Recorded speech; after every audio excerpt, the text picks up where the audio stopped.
Evening all. How are we all doing? Yes, I know. Only takes a week and I'm out of practice already. That's how jumbled my brain is most days.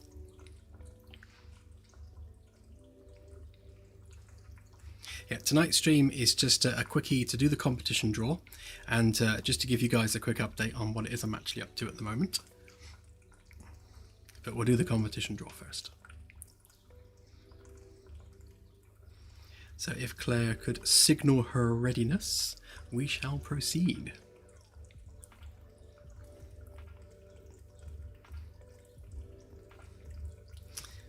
Hello both, good to see you. The answer is always 42, yes. Right then, let's get rid of my ugly mug. Well, I really have forgotten what the buttons do. So just 3 keys tonight. Same as usual, we'd pick a random number between 1 and 10,000 and the closest person or persons wins. So let's go ahead. The first one is 5657. Oops. 5657.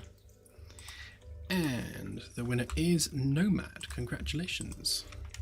Dev key coming your way. I do, I need a refresher course.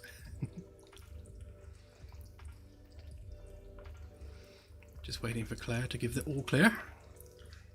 Or the all clear, as it is. Okay, the next one goes to 1422.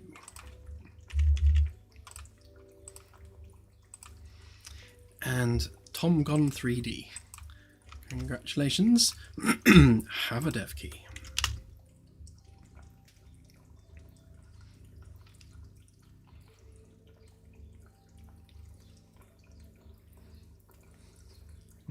We always have to wait for the all clear, yes. Okay, and our final key, 7032.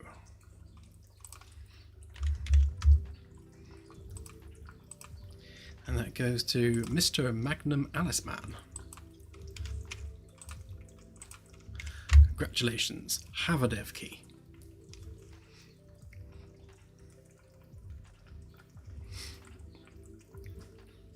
Yes, a new captain tier key to give away on the next giveaway, thanks to Festus.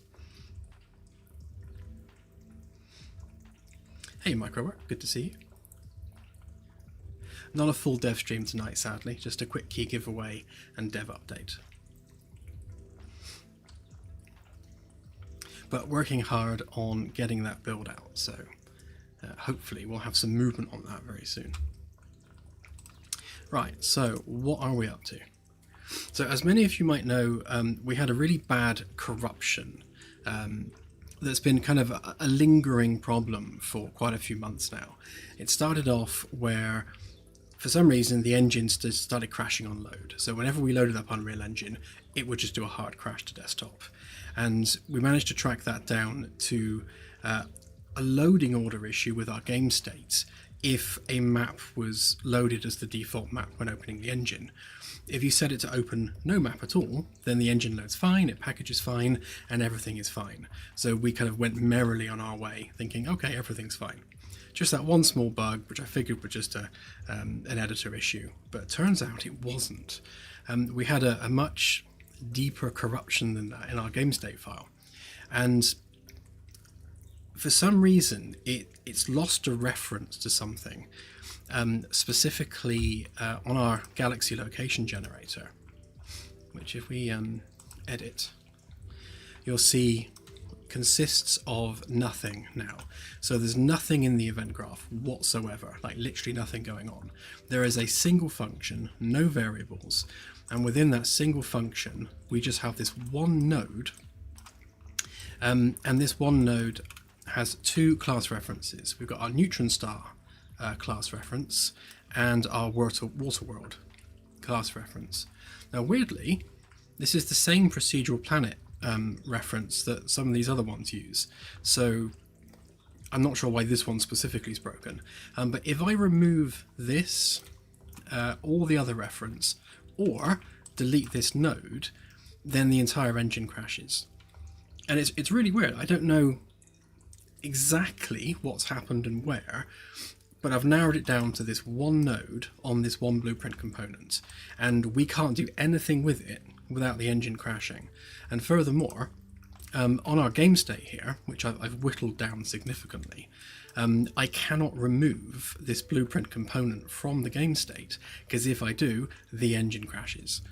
And once that crash occurs, even if you replace the game state with a fresh backup from Git, you can't open any blueprint across the whole project without the engine crashing, because there's a macro library which references game state, and of course a macro library is loaded by every single blueprint by its very nature. It's a library that the whole engine can access.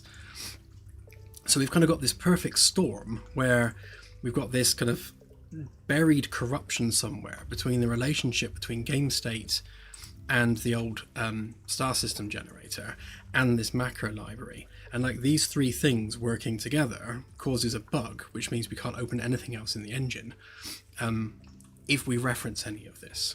So that's the situation. That's why we've been stuck with it.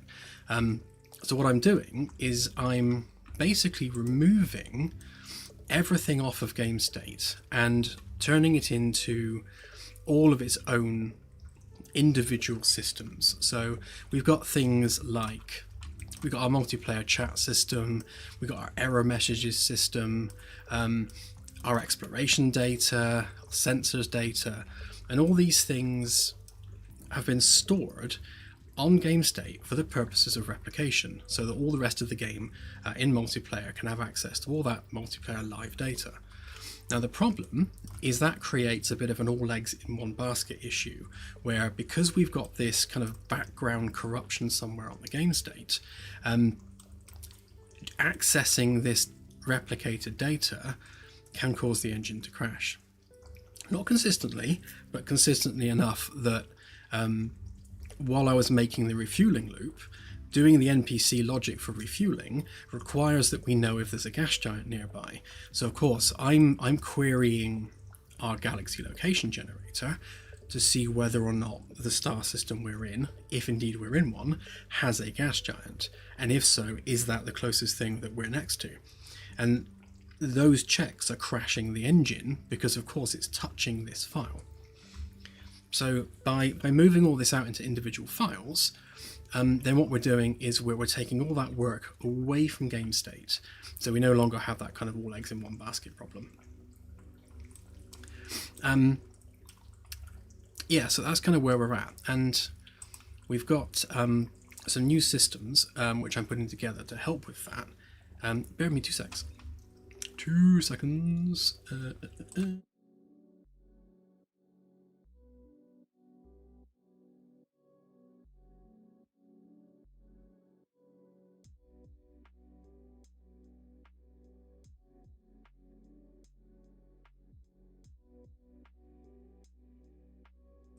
Oh, wrong button again. Back again. Yeah, so we've got these two new systems.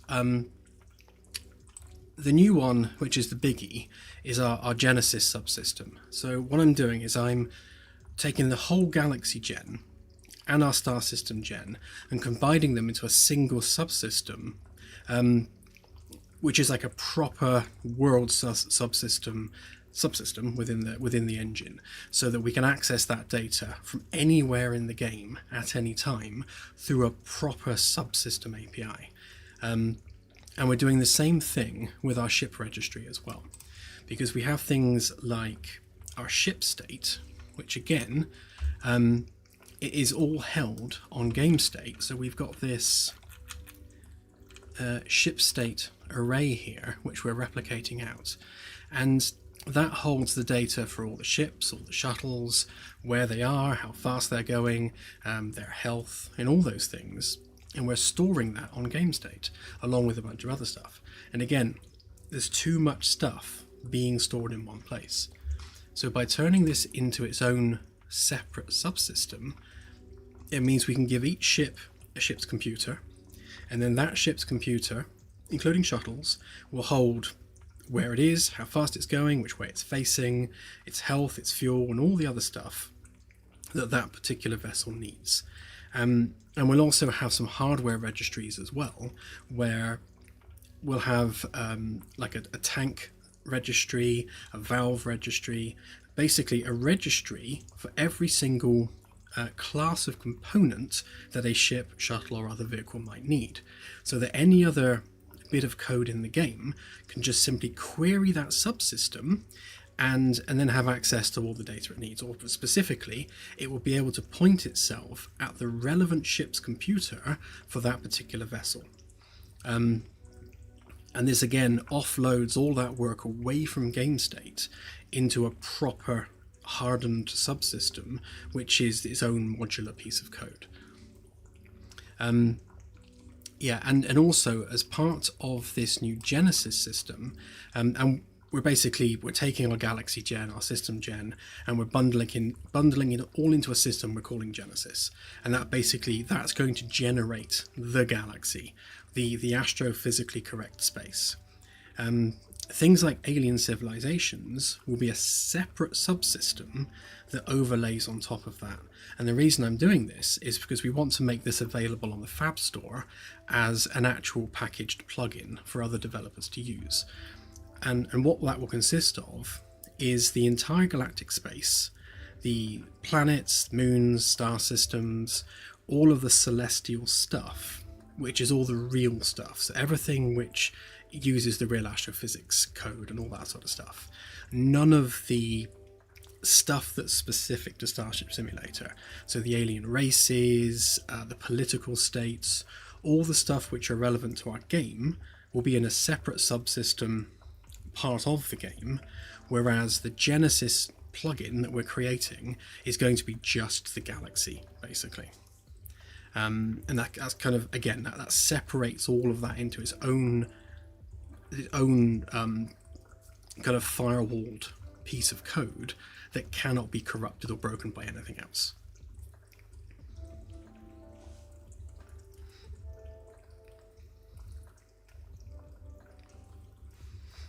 Oh, car issue again?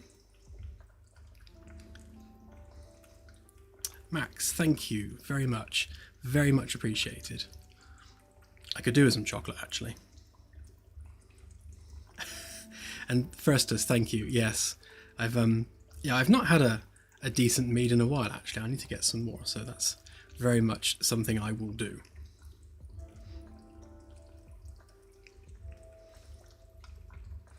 Oh, glad it's working, AJ.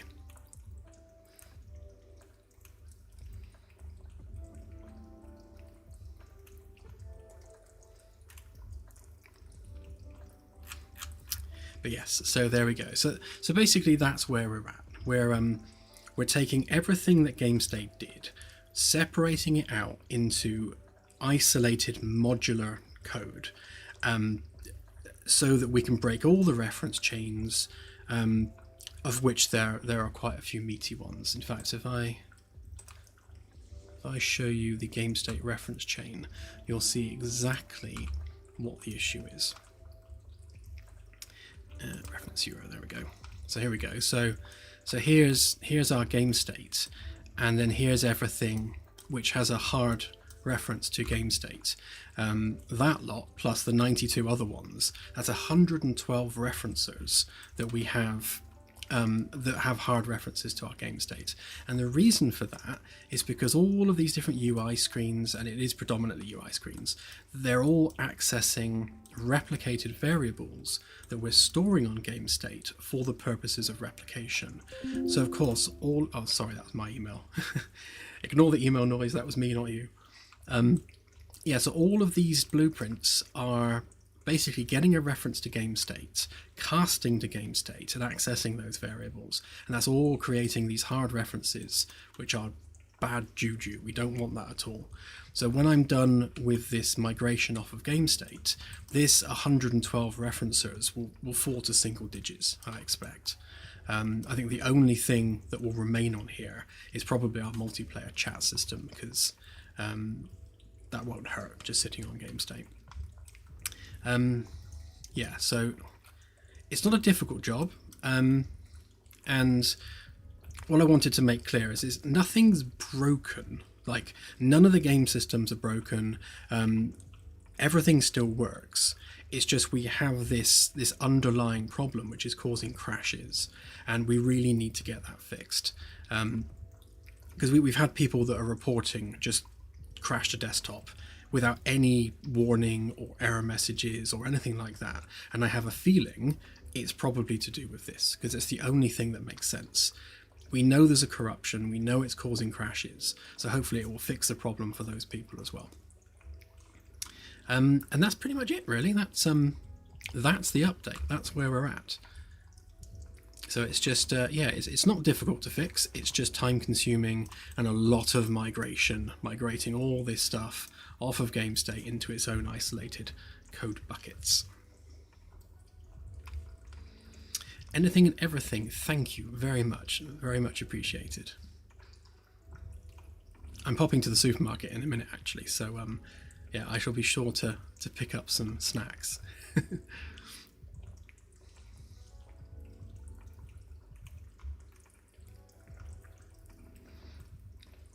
There's a few really nice meads, actually. One of the ones that I really liked was, I think it was the Devon Mead Company. Can't remember the name now. But they did like an elderflower mead, and it was really nice. I don't know whether I've got... For the record, I'm not an alcoholic. I know it looks like I'm an alcoholic, because I have like all this alcohol behind me. But as I point out to my kids, they're all still full. Like, all of those bottles of alcohol are still full of alcohol. That's my defense, and I'm sticking to it. Now, ironically, there's no mead up there, so...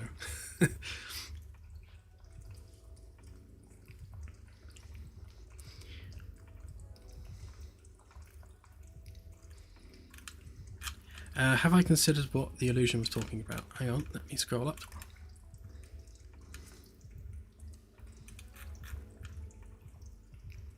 Oh, Windows update, yes. No, I don't think it's anything to do with Windows. This is basically a problem of our own making, for the very reason that we have put too much stuff on GameState. And as I said on Discord the other day, it's certainly no coincidence that the one blueprint which has the most referencers, the most stuff attached to it, and the most impact on the game is the thing that got corrupted. I think that it's kind of self-explanatory, really. We're pushing too much stuff through GameState, so it's inevitable at some point it's broken. It's just, it shouldn't have ever become this important to the game as a whole. The code should have been a lot more modular, a lot more isolated, and we shouldn't have just kept using GameState as a crux to replicate things across the game. Just one of those lessons learned things, really. It's very easy just to put some stuff on GameState for replication. GameState is easy to access, it's easy to get data from, it's easy to use. It's easy to get yourself into this trap where you start just storing all your replicated variables on GameState, because that makes it easier for the referencers to access that data. But of course, you're just digging yourself this bigger and bigger hole where you got more and more stuff all relying on the same singular blueprint, and at some point it's going to fall over, and then all that stuff obviously then crashes. But yeah, it's just one of those things. And it's also, I guess it's one of the flaws of using blueprints over C++, and one of the reasons I'm trying to push everything towards C++ now, because C++ is just like plain text files. You can't really corrupt a C++ class because it's just plain text. Whereas with a blueprint, it's a package, it's an object, it's a compiled object that you can't get into. It's kind of a black box. So once it's been compiled and saved, you can only add to it. You can't get into it and fix things if they get corrupted, which is why we're kind of stuck with it. And also, just to help with the perfect storm that we currently have with this, our Git history only goes back about 3 months because we moved servers. So of course, when we moved servers, we started with a fresh Git repository and basically just treated that as a whole new repo. And of course, this corruption in game state predates when we moved servers. So the oldest copy we have, which is about 3 months ago, has the same corruption in it. So again, it's just a perfect storm where we can't just revert that far back. So all these things all add up and result in the situation that we're currently in. But like I said, fixing it is fairly simple. It's just a case of migrating away from game state and just going through the time and effort of setting up these isolated classes that handle their own replication as a replicated actor in the world, as opposed to doing it the lazy way and just having it all on game state. So it's just a time-consuming thing to fix. It's not a particularly difficult thing to fix, just time and effort.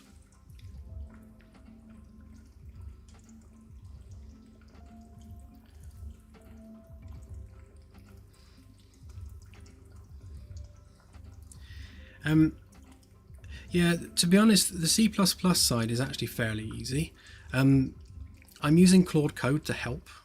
I haven't done C++ since I was at college, so I'm quite rusty. But it's coming back to me quite quickly. And fortunately, all I'm doing is migrating the code that we already have just to C++. So the code logic isn't changing. It's just a C++ version of what we're already doing in the blueprints. In Unreal 5.8, there's an MCP server, so I'm actually able to get Claude Code to connect to 5.8, look at the blueprints that we've got, and then just do the straight conversion to C++, which makes everything a lot quicker and a lot easier.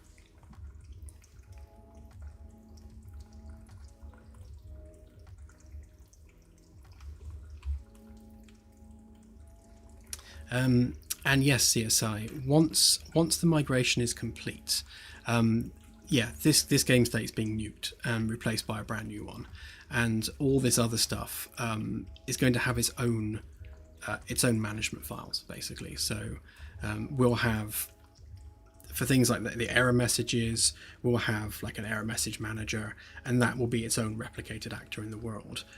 And that will replicate the data as opposed to game state replicating it on its behalf.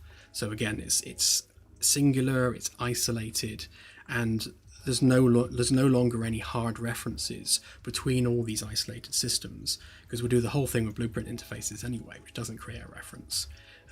Yes, we break all those reference chains and make everything a lot more memory efficient as well.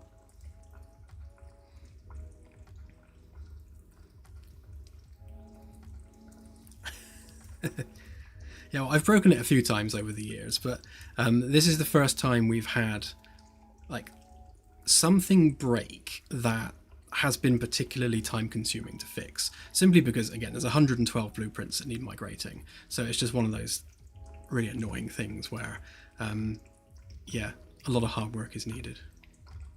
But no, this is definitely not the first time I've broken it.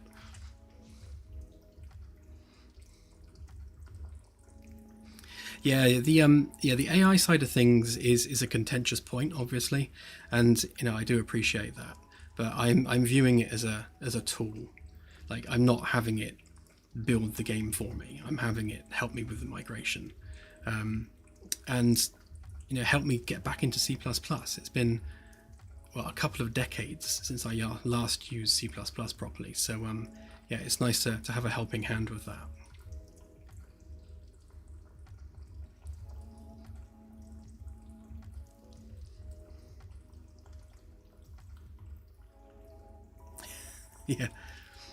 Yeah, it'll probably become sentient within the game, knowing our luck. So that's it. That's where we are. That's where we're up to. Everything is still ticking along. We're just firefighting a problem right now. So unless there are any questions, I'm going to pop to the shops. Yes, Danger Mouse, absolutely. I've always used the likes of Claude or ChatGPT for research purposes. and for debugging, like if I get an error message, it's so much quicker to get something like Claude to review the error message and help identify the problem than to spend days digging through it myself looking for it. I don't see the point of wasting my own time when there's a tool there that can do it more quickly. And it's one of those things where, like, the age of traditional coding is coming to an end. Now, no matter which way you look at it, traditional coding is dead. AI models, coding models especially, are so much better than humans now, and like all the main corporations are now having agents do their coding rather than humans. And the job of humans is now the architecture, the thinking outside of the box, the design work, actually doing the clever part of coding, coming up with the ingenious solutions, coming up with those ideas. The physical act of actually writing down the code, that's the easy part. It's the designing the systems, which is where humans excel. So from a coding career perspective, I've been a coder for many years, so this is kind of something that obviously affects me directly. And my son's at college at the moment doing IT, so it's going to affect him too. So I'm trying to teach him that don't focus on the code itself, focus on those design skills, those architecture skills. Be an architect, be a designer, because that's what's valuable in the world of AI coding, not the ability just to know syntax and put syntax down in, writing down syntax in Notepad. That's not the skill anymore. It's the design skills. It's that ability to think outside of the box and come up with these ingenious solutions. That's where the skill lies these days, and that's what people value. And I think the job market is going to be focusing on that in the coding industry. People that can come up with the good ideas are the people that are going to excel. And kind of, I guess that's my approach to it. That's how I'm approaching my job being taken away by AI. I need to stay ahead of the game and not focus on remembering how to write C++ syntax.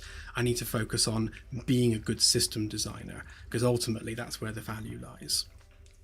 And that's how I'm looking at the AI coding market.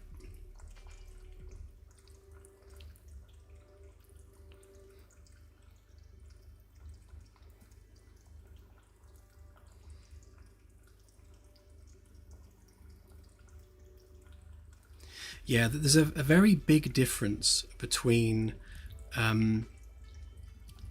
using AI for 3D modeling or 2D art or anything like that. This is a very different subject when it comes to coding. Coding is something which is very quantifiable and testable and repeatable, whereas generative AI is a very subjective thing, and I would say a lot more contentious than just code. And I really hate the term vibe coding. It's too vague of a term for the specificity that's needed for like proper using AI as a coding tool, as opposed to AI make a game for me. Having AI build and deploy an entire product end to end without any real intervention from a human being is a very, very different thing to using AI as a productivity tool where you're focusing on individual classes or individual tools or components for an entire package. Like in our situation, I've been using it to help build our PID controller for the shuttle.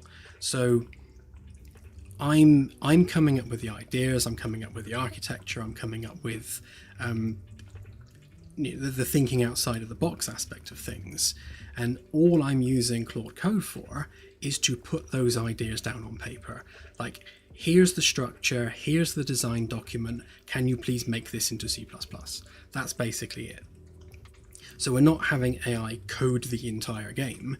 It's here's an isolated class, here's a spec document for that class, produce this one class. And obviously we then go through verification steps, make sure that it's not shoddy code, and then if that class performs and it's performant and it's stable, then all good. That's just saved us months of work typing that code out manually.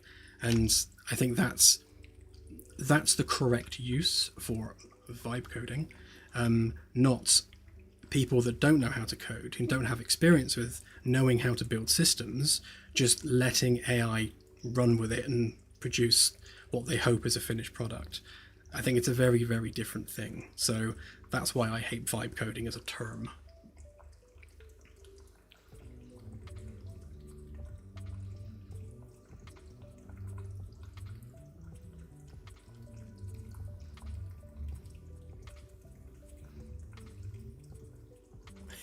Yeah.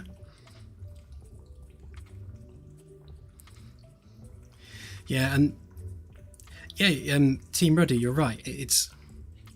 This is why I think the role of the human being is to be the person coming up with the ideas, designing the solutions, and being the intelligence of the situation, not having the AI do that part. The AI should be a tool, should be used as a tool, not as a quick fix, if that makes sense.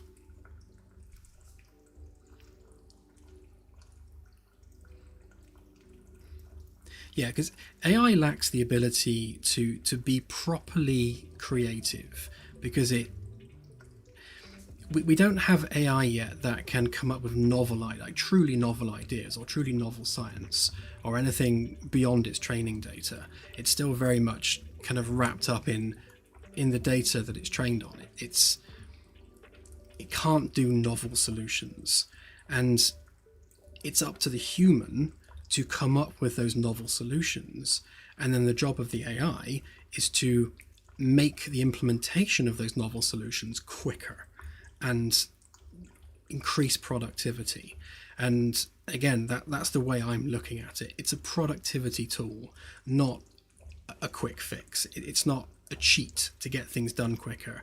It's about increasing productivity without losing quality, which is obviously a different balance to achieve, but kind of that's kind of our take on it, basically.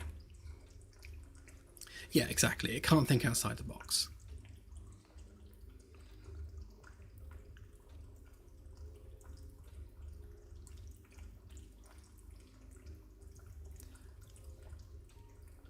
Yeah, all the alien races in the game are procedural, so they're literally dice rolls.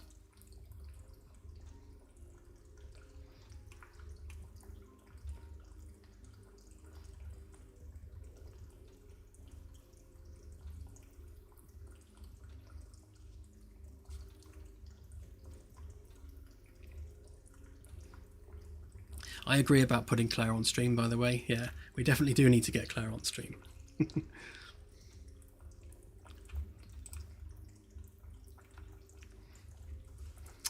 Okay, well, I think we'll leave it there. I've waffled on long enough. But yeah, I'm sure this won't be a subject that's just going away anytime soon. We will get into it some more for sure. Right, well, have a good week, everyone. I will get back to doing this. I'm just going to pop to the shops, get myself some chocolate and some snacks and some drinks, and yeah, I shall get cracking on with it again. And thank you, Danger Bass. Thank you. And yeah, and the next proper dev stream will basically be after all this is fixed, and we're kind of working towards releasing this patch, and we're entering our bug fixing phase, and we'll do some bug fixing streams and kind of get people in multiplayer, and and start hopefully seeing the light at the end of the tunnel, which would be nice. Right, have a good one, everyone, and see you on the next stream. Bye for now.